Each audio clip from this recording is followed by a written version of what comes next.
ছোট খোকা বলে অ আ, শেখে নিশে কথা কওয়া। এরকম অনেক কিছুই কিন্তু আমরা ছোটবেলায় পড়েছি, কিন্তু বর্তমান দিনের শিক্ষা ব্যবস্থায় এইগুলো কিন্তু হারিয়ে যেতে বসেছে। তাই কিছুদিন আগে কলেজ স্ট্রিটে পুরানো বইয়ের দোকানে স্পেসিমেন কপিগুলো পাওয়া যায়, সেখানে কিন্তু অনেক কম দামেই পাওয়া যায়, একদম নতুন স্পেসিমেন কপি। যেহেতু এটা কিন্তু নট ফর সেল, কিন্তু তাও ওরা বিক্রি করে। তাই সেখান থেকে কয়েকটি বই আমি কিনে নিয়ে এসেছিলাম, যেগুলো কিন্তু আমার খুব ভালো লেগেছে। তাই সেখান থেকে আজকে কয়েকটি কথা বলবো। একেবারে শুরুতে যেটা আছে, যে ছোট খোকা বলে অ আ, শেখে নিশে কথা কওয়া। রস্যই দীর্ঘই বসি খায় ক্ষীর খই। রস্যৌ দীর্ঘৌ ঢাক ছাড়ে ঘেউ ঘেউ। ঘন মেঘ বলে রি, দিন বড় বিশ্রী।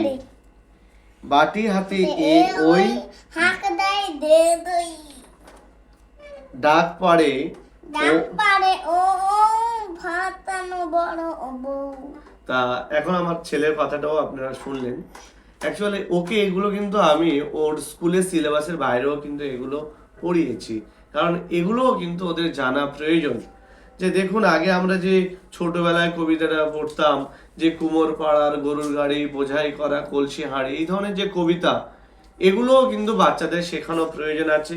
আধুনিক ভাবে যে বইগুলো দেওয়া হয়েছে, জানি না সেটা কতটা আধুনিকভাবে সিলেবাসটা তৈরি করা হয়েছে, তবে আমার মনে হয়েছে যে এর আগে যেগুলো ছিল সিলেবাসে সেগুলো অনেক ভালো। আপনারাও চেষ্টা করবেন যে এই ধরনের বই বাচ্চাদেরকে অবশ্যই পড়াতে। আজকে এই পর্যন্ত থাকলো, পরে আবার কোনো একদিন দেখা হবে।